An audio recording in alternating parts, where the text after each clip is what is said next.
Greetings and welcome to THEKI, your podcast for consciousness, health, and happiness.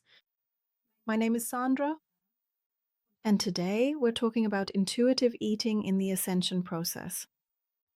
It's very important to understand that this is not a podcast with specific nutritional tips. Instead, it's about intuitive eating, which should never come from the mind. And it's also very important in this context to consider the ascension process, which I've spoken and written so much about, especially in my book, Involution. If you're not familiar with it yet, feel free to read it. There's an incredible amount of information in there about the entire process of change, about this turning point we're in, about raising your vibration, and also what you can do about ascension symptoms. Yes, and I'm going to address one of those ascension symptoms today with this podcast, intuitive eating in the ascension process, because this is something that's on many people's minds. As a rule, we simply eat every day, usually several times a day. And now in these times, everything that no longer fits is increasingly being put on the table. Well, on the table of consciousness, I mean, not the dinner table. So more and more, it's coming to the forefront.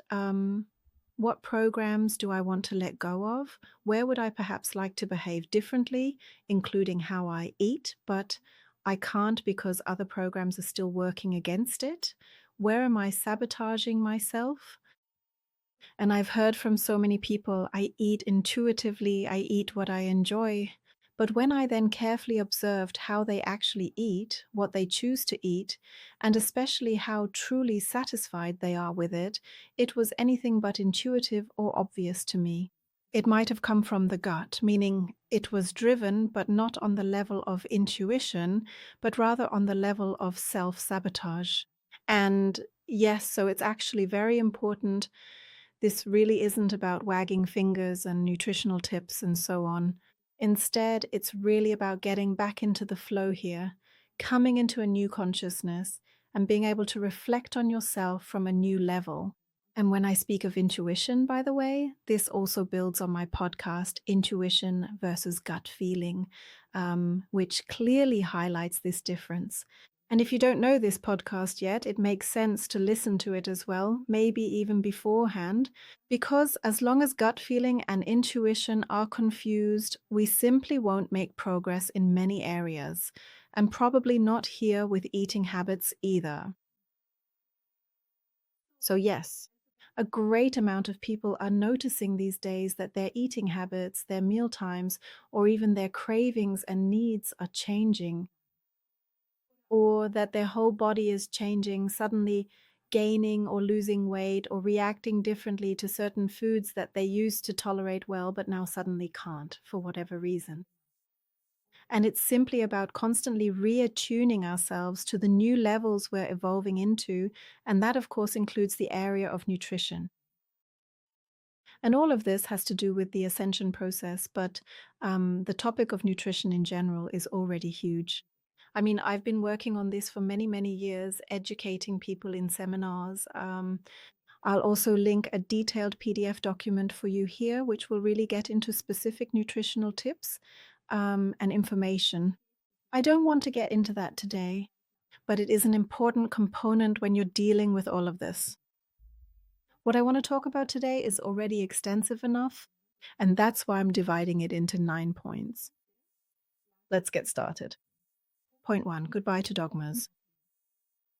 So it's incredibly important, especially in this time of transition into a whole new age, that we don't cling to old dogmas, not in the area of nutrition and not even to the supposedly good ones, because that can also be self-sabotage. You know, every person is so individual, every body is so individual. Our origins are influenced by our ancestral line, of course, where we've been incarnated, our soul's biography, and then also by potential starseed information that also comes into play for us. I'll get to that in more detail later, how there are very different needs involved. And all of this together affects what we need now, or what we should let go of. And of course, what blockages we've accumulated over generations or incarnations that can now be transformed so that we can truly enter the flow of intuitive eating. So, at first glance, it seems, of course, especially during the ascension time, to be totally right to switch to a plant based vegan diet, as unprocessed as possible, as raw as possible, Ayurvedic, whatever. And quite honestly, of course, to a certain extent, that is true. And I could talk for hours right now about why this diet is definitely the best for us humans and also for planet Earth as a whole. And I'll tell you right now, I'm absolutely sure that we will all evolve in that direction in the coming years and decades. Because in 5D, in the long run, there will be no other option. There can't be, because everything will transform into something life friendly, and some things on the nutritional level will simply no longer fit. But at the same time, I also see in this transition process that a person goes through different stages depending on where they are, where they come from, what's still on their agenda, what challenges are still stored in their soul plan. And that's why you can't just put a person on a specific diet or expect them to switch from one day to the next. Because this topic goes far beyond the 3D level. It's not simply a matter of willpower, of saying, hey, boom, I'm throwing everything else out of the house, and from now on I'll eat like this. For some people that works because in terms of their development and their soul plan, they are currently set up for it. For others, it doesn't work just yet, and hopefully they will get a lot of important information from this podcast today that they can use to continue working on themselves. So the issue of food is definitely not solved on the 3D level, meaning not just in the material world. We can't just make a switch while everything inside us is perhaps rebelling, no matter how good our intentions are or how much we want it. It's not purely materially feasible for everyone in the same way. And behind all of this are programs, habits, fears, cravings, addictions, or simply a dogma that now needs to be let go of. And yes, so even if there is a diet that is the healthiest and best for everyone, it's not everyone's turn at the same time or in the same order and amount. This is very important. Please free yourself right away from this dogma that you have to do something. It's good if you internally set your GPS to say, hey, I find that optimal. I'd like to move in that direction.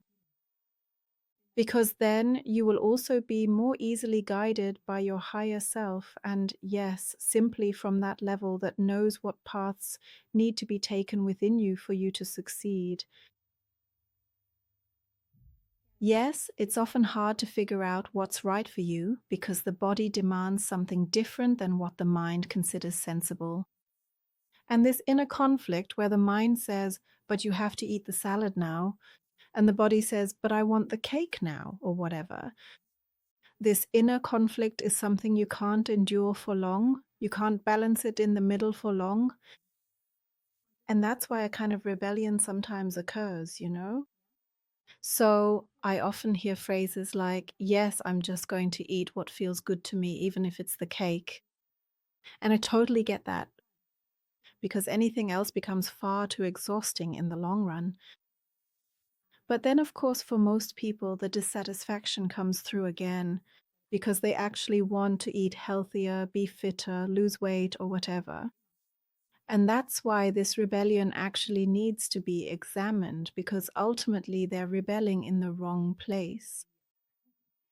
It's actually a rebellion against all the restrictions and against everything that feels different on the inside than what is possible on the outside. And there's so much in our lives where we might feel restricted or where we're confronted with old patterns in our family life, in our relationships, wherever.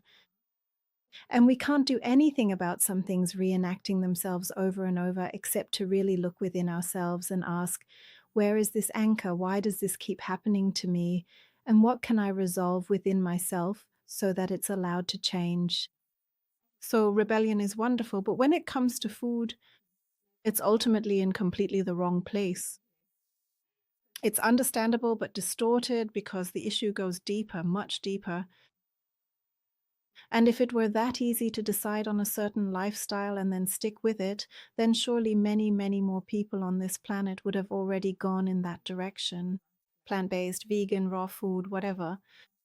And many have tried it, but they always ended up returning to their usual eating habits, or at least they created some kind of mix for themselves, incorporating a few compromises here and there to make it work. There are people who spend their entire lives testing out different types of diets, and that can also really confuse the body. So, if you eat Ayurvedic for 3 months and raw food for 3 months, and then you fall back and eat all sorts of things again, and then you do a fast, and then you're a fruitarian, what is the body supposed to adjust to? It doesn't know anymore. And we'll get to how the body learns in a moment. In that moment, it knows nothing at all. Because there are an incredible number of factors that weren't considered on a deeper level when making a simple decision. And these factors are simply stronger than the decision itself. And they will sabotage every decision until they are allowed to stand in the light of consciousness. And then things can move forward consciously, and then the decisions take hold. And I've observed this for many, many years in many people, and sometimes in myself as well, that it simply always requires the higher levels of consciousness to consciously examine the topic of food, to uncover and transform blockages, but also to perceive and accept different needs and their different origins, that is, across incarnations and generations. So yes, I recommend eating intuitively, and that's what this podcast is about. But it's not about creating more dogmas. It's about getting there specifically through inner clarity. It's about truly letting yourself be guided by the wisdom of your body and not by other things that might seem like intuition, but in the end only deepen the self-sabotage. When you truly eat intuitively, you will perceive a great, beautiful coherence between your body and your soul and be completely at peace with it on all levels. But we can't get there with cookbooks, nor with nutritional tips and constraints, and do's and don'ts. Even though those can be important tools on the journey. For example, it really helped me to use vegan cookbooks to simply whip up delicious things and see, hey, this isn't about deprivation. On the contrary, I'm now eating much nicer, much tastier things than before. I had no idea how much I could create in the kitchen. So the main driving force is within you. And there's a lever that you can find and flip. Everything else is just a tool. So use your rebellion in the right place. Okay, point 2. The trinity of body, mind, and soul as a team. In my seminars, I teach this perfect trinity of body, soul, and mind. And in doing so, we focus more on the soul because it is often not fully incarnated or not completely present. And because of that, the body isn't properly animated by the soul. And of course, the whole soul aspect is a very important factor because if we don't properly animate the body with our soul, then it's missing something. And that is then possibly compensated for through food, through addictions, and similar things.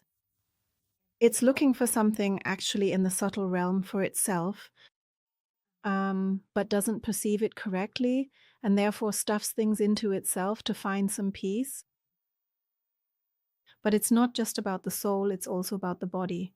As our 3D friend, so to speak, our material friend and companion, who is also in the middle of the ascension process and wants to shed old weight, old traumas, old toxins, and so on, in order to ascend more easily. In the book Involution, I explained in detail what also happens in our cells, that we are really being rebuilt into a more light-filled, more holistic structure, that over the years we can also influence our body more and more with our mind, faster and faster, more and more obviously, but we're just still in the middle of the process.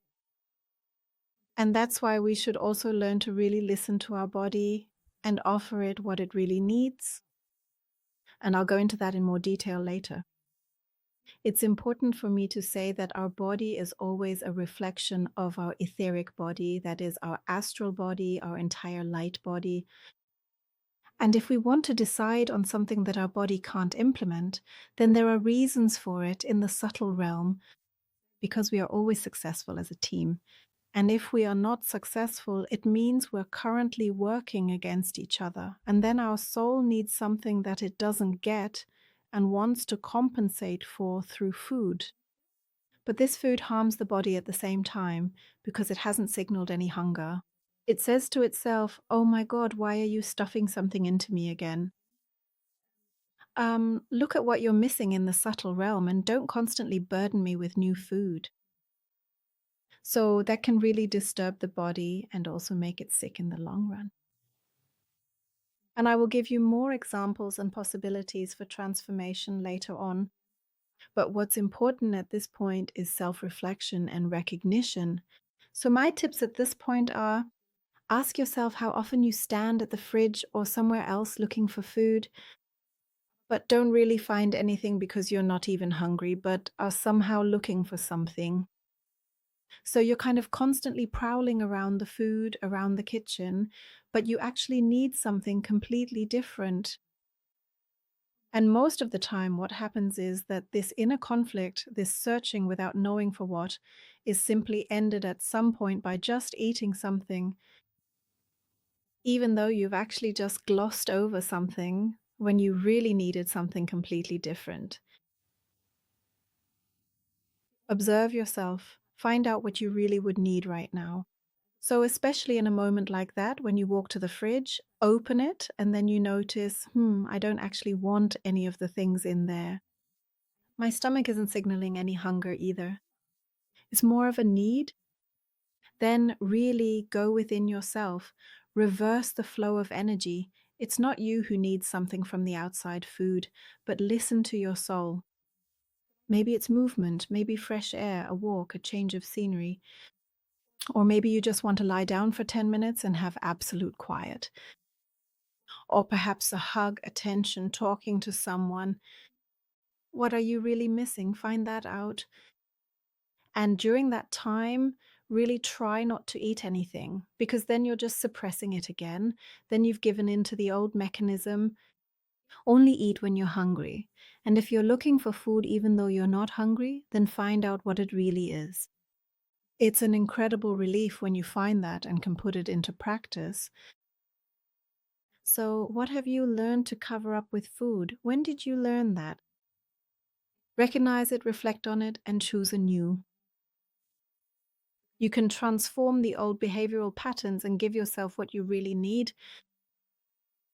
So, the essence of point 2 is learn to differentiate between what your soul needs and what your body needs. Point 3, intuitive eating, first of all, means getting to know nutrition. So, and this is a very important factor, that we first have to have offered the body everything that's available in terms of healthy food so that it can intuitively ask for what serves it best. Let me explain. If you grew up, for example, with classic German products and eating habits, something like muesli or bread in the morning, dairy products, butter, sausage, cheese, pasta, meat, sauces, and occasionally potatoes, salad, or vegetables, but more as a side dish, then that's what your body knows best. Many people also had sugary drinks during their childhood, so when your body is thirsty, it craves what it knows, even if pure spring water would be much better for it. But if it doesn't know that, it will crave the sugary drink. It will do so until it has learned, I can quench my thirst much better with spring water, and it has all these other good effects on me. And then it will start to crave the spring water too. But all of this makes sense, no matter what you grew up with and what you ate the most.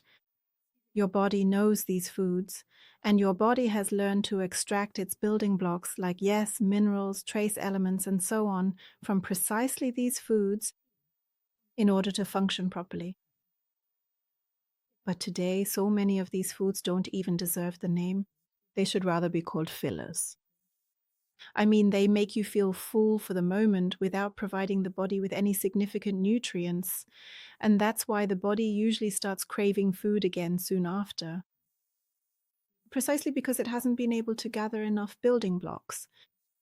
Or, of course, because the artificially spiked blood sugar level drops again and you ultimately need another hit of this drug.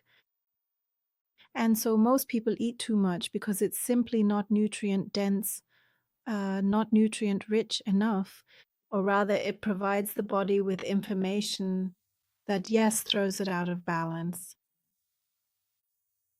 And it's important to understand that since the body doesn't know other better foods, it can't ask for them.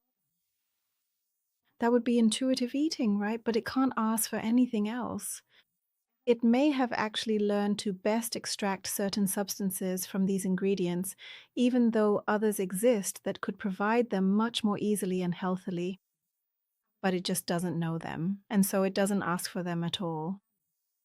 And nature, of course, does this very correctly and cleverly, because if you live in a certain country, for example, here in Germany, then there are generally no fresh kiwis available, at least not fresh from the tree, or coconuts, or things like that.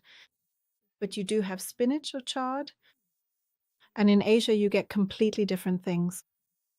So from birth, the body learns what is best available in its region, and so it learns to live with what it has locally and seasonally. But we just don't live that close to nature anymore. Instead, we live in the age of food contamination, poisoning, overprocessing, flavor enhancers, salts, sugars. Flours and so on are usually demineralized and thus demineralize our bodies and so on. So it becomes increasingly difficult for the body to really ask for proper food. Many people don't even know what good food is anymore. They grow up on ready-made meals, and therefore, yes, that very natural impulse, the body's physical demand for what it needs, gets completely misdirected because the foundation is simply missing. And a prerequisite for the body to be able to eat healthily and intuitively at all is, first of all, that it knows everything that's available. So it will keep demanding the old sources until it recognizes that there are much better sources for it. And then it will demand those too. And my tips for this are, for at least 4 weeks, give your body fresh herbs, fresh local fruits and vegetables, if possible, of course, always from the best source, organic. And that's how your body learns that it can get things much more effectively from mint, basil, parsley, spinach, and so on, like calcium, magnesium, vitamins, and everything else important. Why 4 weeks? Well, we sometimes go on vacation, and there we get completely different things. But when we're back home, those things aren't available to us. And to ensure the body doesn't just think it's on vacation, but actually recognizes and integrates these foods, in other words, stores them in its memory, it has to be at least 4 weeks. And you don't have to eat exclusively that for 4 weeks, but you should add a good source several times a day. As well as you can, as much as you can, and then your body can learn and adjust. And after these weeks, the chances are really good that your body will know which food to make you crave when it needs certain nutrients. And these foods, they have then also earned their name again. In conclusion, your body can only ask for the right thing when it knows everything. Yes, point 4, if you have your own garden, then you can see which plants come to you on their own. They are especially important for you.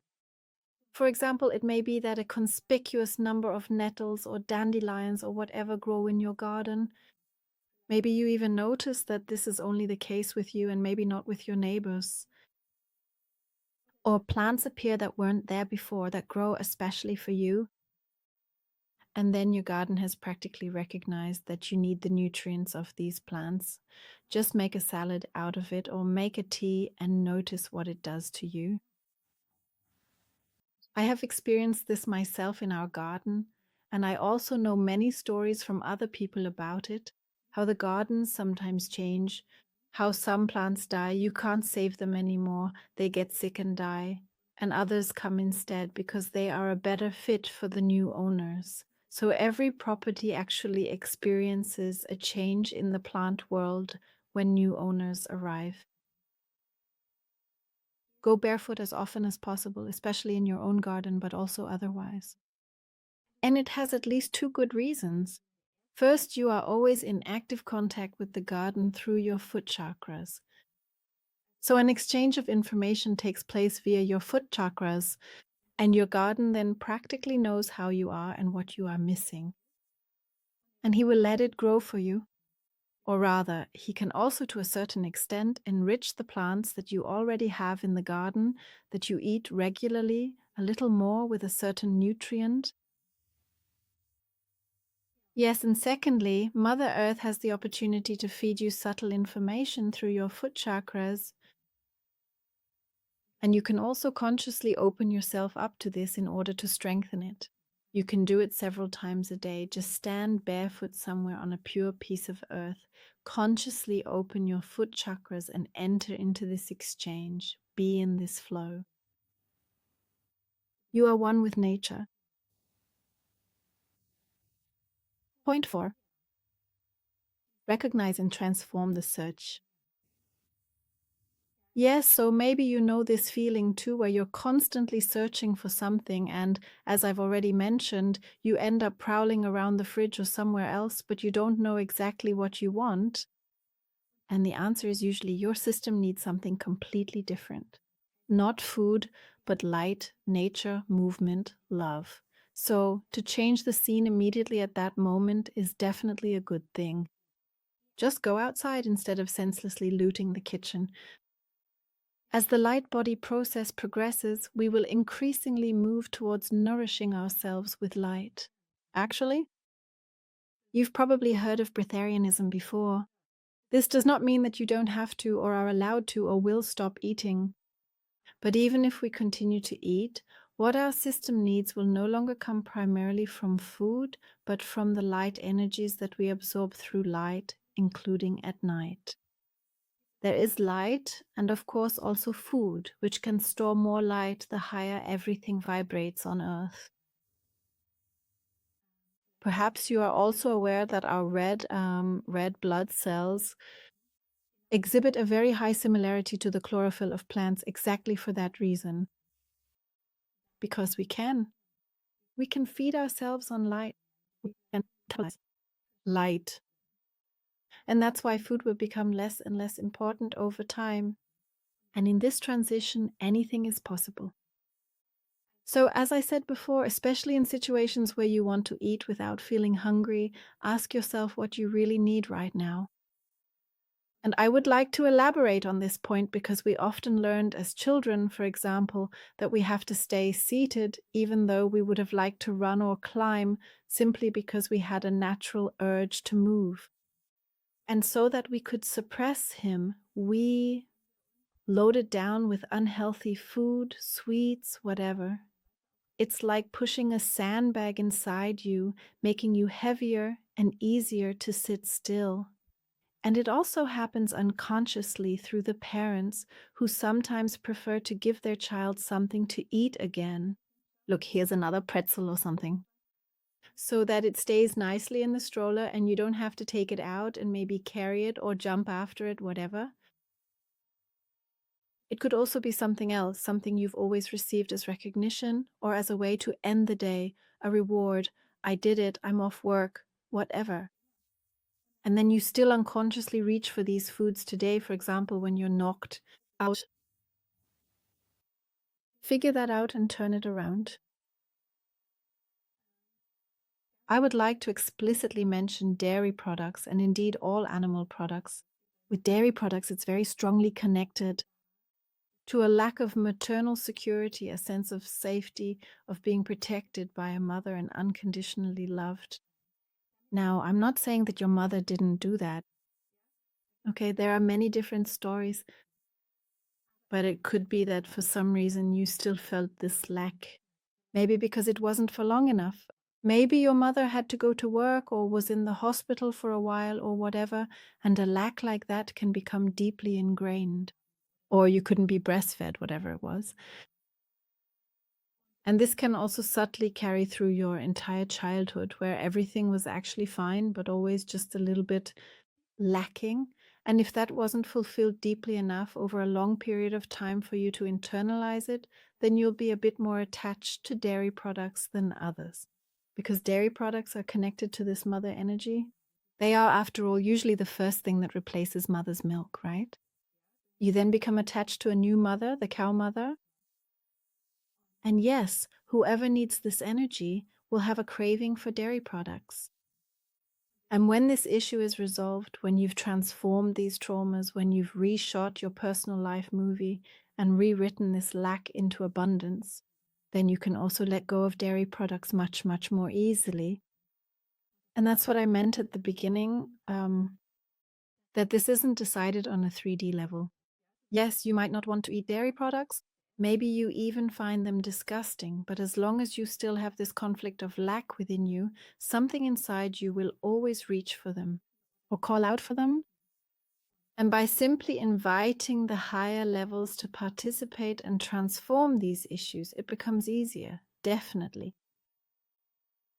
The topic of meat is also special because coming from ancient times, it's still equated with the hunter, the victor, with strength and masculinity. So men eat meat to feel more masculine, to also be able to be a bit rougher. And in some circles, that's also what's expected. And women can also draw a certain strength from it for themselves. Now, if you honestly look at the hormone concentration in meat, it probably makes you more feminine and weaker rather than more masculine and stronger. But that's precisely the difference between body and soul. And this is where you can look at how to create these feelings internally, meaning how to generate real added value within yourself, generate true strength within yourself, a real sense of self-worth and self-confidence, in order not to want to create this artificially through food anymore. Yes, and now let's talk about star seeds. This is really interesting because I've observed this for a long time, and there are simply different needs. If you haven't heard of this before, I've also made a separate podcast about it. I'll link it here as well. It's called Soul Migration, Star Seeds, Home Planets, and so on. Feel free to listen to it if you're not yet familiar with the topic. The bottom line is we are not all here to eat the same thing. So, building on that podcast, I just want to add now that this line of origin, our cosmic family tree, actually has an influence on our eating habits and our real physical needs here. And this is very complex. I'll just give you a few examples now. Earth souls, so souls that have incarnated here on Earth many times, who would say that Earth is their home planet. They adapt very quickly and very well to this earthly world, to this nature, and they generally tolerate everything quite well. And they can also eat intuitively much more easily because they are already familiar with so much. For example, they were already incarnated in a time when people lived and ate according to Vedic principles, when people ate very healthily and naturally. And then they recognize it again immediately and can simply implement it. So if we think about how long this industrial age has been with us, it hasn't been that long. This means it's very likely that many past incarnations on Earth took place in a way that allows the body, or rather the soul through the body, to easily remember the best foods for it. For some, it's also easy, for example, if they grew up eating meat as a child and want to change their diet. But for others, this transition is intense. A sudden disgust can arise, but also nightmares connected to the suffering and fears of the animals, or even the feeling of no longer being able to tolerate animal products. Someone who first needs to ground themselves here might initially consume the densest and heaviest food, So these are often the ones who grow up in families where, as children, they get a full load of animal products. The meat full of trauma, the milk full of trauma, the proteins in a really dense structure. And with that, of course, comes the information about what's happening on Earth at this time and what the themes are. They enter the body directly, and with that, we're already in it. So we can practically play along perfectly. And if we later decide that we don't want that anymore, that we want to eat vegetarian or vegan, then, as I said, for some it's very easy. And for others, they do it in stages and perhaps have their own issues with it. Usually they first cut out meat and then move on to dairy products, because these energies, especially from factory farming, are really not good for us and also prevent us from ascending into 5D. Because the consumption of meat and dairy products truly belongs to the lowest vibration, to the harshest level of experience, which we can now leave behind. Yes, and with starseeds, everything is a bit different, and there are many variations because the soul's power influences the entire body. And because of that, every energy system, every nervous system, every meridian system is a little different. And when the starseed increasingly steps into its individual task, why am I even incarnated here on Earth? It usually chooses a different diet on its own, often vegan, even if it's the only family member to do so. That's often how you can recognize starseeds. They completely step out of line and say, you can keep eating that, but I'm not doing it anymore, even if I have to cook everything myself. There's simply no other way, and they see it through. And this allows the starseed's body, and thus the entire energy system, a tremendous increase in vibration. And many issues are resolved. And of course, the soul plan also becomes much more accessible. Yes, and now I'd like to look at certain food groups with you that can help with specific imbalances. For example, if you feel heavy, if you're missing that inner sun, that lightness, then it helps to eat colorful things, light things, fruits, sweeter vegetables, simply anything that's colorful and vibrant that will help you then. If you feel unstable, poorly grounded, then roots will help you. So potatoes, carrots, anything that grows underground, anything you pull from the earth, that's the right thing for you. And if you're more restless, a bit fluttery, and you notice your thoughts are spinning in circles, then it's green vegetables. They strengthen you, they bring you balance. So salads, leaves, herbs, but also berries, pineapple, and yes, sunflower seeds. They also relate to the first point about not feeling sunny. While sunflower seeds don't actually have a great omega-3 ratio, they bring the sun into your system, and that makes it good on the soul level again. Yes, and the fourth point is if you feel unclear and you also notice your body has poor circulation, you have cold hands, cold feet, then everything that's red and helps build blood will help you. So these blood-building berries, beetroot, and so on. On this point, regarding star seeds and earth souls and so on, it's important for me to mention that there are, of course, mixed combinations. So if you have parents from different origins, there can naturally be different needs that have become jumbled. And that can lead to a feeling of being torn, where you no longer know which way is up. In that case, I recommend you explicitly work on your ancestral line regarding the topic of nutrition. If you don't know how to do that in THEKI, you learn everything. And there's also an intensive seminar called Ancestral Power, but that's just an aside. Generally, the soul very often incarnates in the same cultural region for a variety of reasons. But the positive side of that is that it naturally also knows the diet there. Sometimes it also migrates there later because it notices that it feels more comfortable there, maybe even because of the food. That's a very big factor too. So my tip on this point is be truly in contact with your body. Observe it, talk to it, ask it before eating and after eating. What do you want? How much do you want? How do you feel now after eating? Why? Even if you feel heavy, ask your body, what was that? Did I not digest something well? Or was it the quantity, or was it the time of day? What exactly did I not do optimally just now? So really ask your body again and again, is this helpful? Is it nourishing? Does it do you good? And so slowly but surely, you balance your soul's needs more and more with your physical ones. And all of this, in turn, supports your inner eight, your connection between heart, earth, and source, your electromagnetic being, so that you can ground yourself better and better, but also connect to the heavens. So with strong grounding, your spirituality also becomes much more stable and clear. And that's how you stay centered and go through your life. All right, point 6, weight fluctuations. This also has to do with expansion. It's a really prominent topic in today's world, and I could do a whole seminar on this topic alone. So please understand that I'm just touching on these points, and you can see for yourself what resonates with you and what you might need to clarify. Maybe one day I'll offer a seminar on it.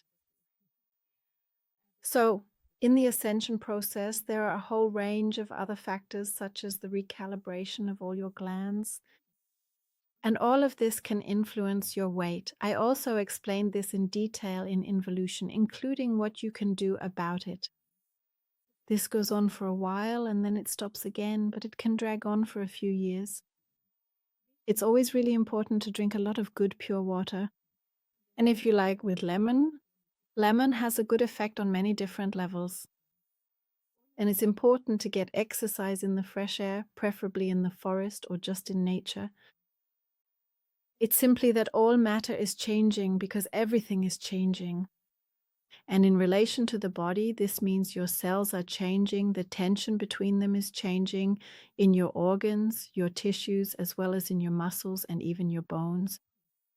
In all tissues, in everything that you are, everything vibrates at a new frequency and then harmonizes with the remaining parts of the body. So a new calibration is constantly taking place. And that's why there's this transitional period where the body processes some things a bit differently than usual, or that it might just want to experience itself in expansion for a change.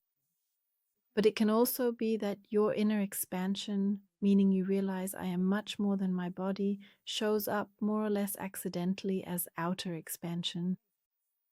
So this isn't new fat, but rather the particles in your body are expanding, they're behaving differently, they can become denser and they can become lighter. And depending on where you are in that process, it can give you a bit of trouble or even actually burst your size, your pants size or whatever. And it can be helpful to get in contact with the cells. So really, especially with the cells that store things, that store emergency reserves, or that are involved in this expansion, to address them directly and tell them how you would like it to be. That they shouldn't store anything anymore, for example, that they can now let go of everything in excess.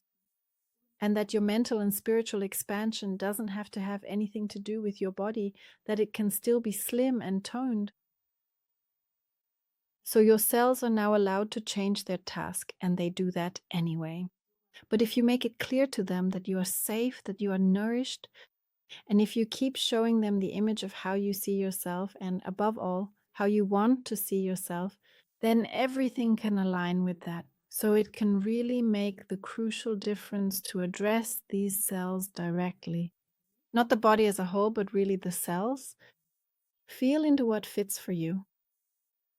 And if it's really coming from food, meaning you're just eating erratically, eating more, and so on, then all the unresolved traumas and programs from your past, from your ancestral line and soul biography, still want to be transformed.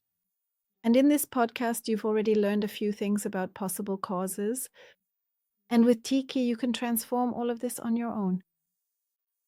Play with your spiritual expansion and learn how it can be independent of your body's measurements. Point 7. Food intolerances, yes. If you suddenly can't tolerate certain foods anymore, that can have at least two causes. First, you're allergic to the pesticides they were treated with. You can find that out by buying really good organic products or by growing these things yourself. And if you can tolerate them, then wonderful. If not, then it's really about that specific food. But often, as I said, it's just a new pesticide or too much of it. And you should, of course, try to stay away from that anyway. It's not just the material aspect, but also the energy that simply vibrates at a low frequency in this financially driven mass cultivation. And that's why a food that has a low vibration for you can become something you can't tolerate. So it's not always the classic 3D allergies. Instead, your body might be telling you that the vibration isn't right or that it just doesn't need it right now, but maybe it will again later. So that's the second point here, that it has to do with your physical changes, because in the light body process, we detoxify more strongly. We are rebuilding the body for the new era. That means digestion works differently. Liver, spleen, intestines, everything is working at full speed. Insulin, TSH, all the metabolism regulating hormones, they change. And a falling insulin level, for example, can also lead to blood sugar spikes. Of course, stress through adrenaline and cortisol also plays a role. And of course, all the artificially altered preserved foods, heavy metal contamination, and other things. For more on this, you can also download my PDF if you'd like. So with food intolerances, you can, on one hand, have a cleansing effect, consciously change your diet. And on the other hand, also be patient, because I've noticed with some people that some foods were only not tolerated for a while, and then they were again. Trust your body that it knows what it needs right now for this phase of the rebuilding process and what might hinder it. Serenity is also a good attitude to have here. Yes, and 2 more short points. Number 8, meal times. This is also so important, especially for starseeds. Everyone has their perfect mealtime, and we let ourselves be talked out of it far too often because eating also has something to do with society. And because you want to sit together with family or colleagues, or yes, you naturally eat along at invitations even though you might not normally eat at that time. Or you cook for everyone and then eat too early or too late for your own needs, but you don't want to have to cook again 2 hours later. So yes, it's so different. You know, some people need a meal several times a day because they feel unstable otherwise. And for others, it's enough to eat as needed, and that can be very irregular, only once a day, or even not for days in between. And what's important is that you know yourself and really tune back into your own needs. And then you also find solutions and ideas for the social aspect. There are always solutions, always. What's important is eat only when you're hungry and dare to respect your meal times. And number 9, a very important point, re-install your body. And with that, I'm also coming to the end of this podcast. Wow, it's gotten long, but yes, it's also important, and you can divide it up for yourself. Many people wage an unconscious or even conscious fight against their own body. They deprive it of food, let it starve, then they stuff it full again, then they burden it with unnecessary or wrong food, and perhaps also with all the thoughts and feelings of criticism or even hatred. And it's a very important step to recognize your body as a friend again, to make it your friend again, to truly re-ensoul it, to consciously inhabit it, and to see it as your best friend, as a companion in this incarnation. You know, just realize there's a reason why you chose exactly this body from exactly this family with these characteristics, with this appearance, with these legs, this hair, this stomach, these arms. You chose exactly that for your incarnation. Remember again and make your peace with it. Re-ensoul your body again. It's the only one you have right now. Embrace it, thank it, love it. Your body is your best friend. Yes, as I'm speaking, I realize there would be so many more points, both on the spiritual level that one could explore shame, guilt, sexuality, and so on. It all has to do with the body, but also, of course, on the physical level. What can we as humans even digest well, and so on. It's impossible to fit all of that into one podcast, but at this point, I'll just recommend further information to you. As I said, I'll link the document here. Holistic Health. I prepared it a long time ago with lots of information and tips on holistic health, of course, including nutrition, radiation, and so on. And of course, there's a lot of information and transformation opportunities in my seminars and in my books. The most important word for navigating the world of healthy eating, truly without judgment or lecturing, is life-friendly. Just ask yourself with everything you want to eat, is it life-friendly? And that will help you navigate quite well. I also ask you now with all this information to handle it in a truly responsible way. In a podcast like this, I can't take responsibility for what you do at home, whether you might be sick, whether you're taking medication, or whether there are certain things you absolutely shouldn't eat. Please take these tips on a holistic, energetic level, but just in case, always double-check everything with your naturopath or doctor. Eating can be a source of joy and pleasure, not just for your palate, but for your entire being. There is a perfect food for you, a perfect time, and a perfect amount. Trust the wisdom of your body and allow things to be that way again. It was wonderful having you here. Talk to you soon.